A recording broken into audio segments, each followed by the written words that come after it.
των Αγίων μνημονεύσαντες, έτη και έτη εν ειρήνη του Κυρίου δεηθόμεν. Υπέρ των προσκομισθέντων και αγιαστέντων τιμιών δώρων του Κυρίου δεηθόμεν.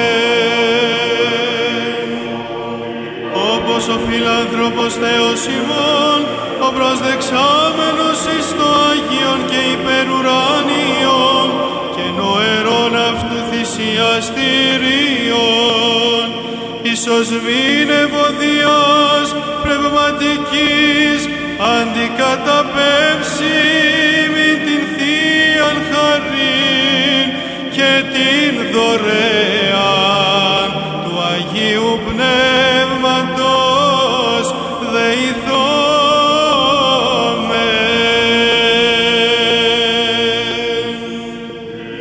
Την ενότητα της πίστεως και την κοινωνία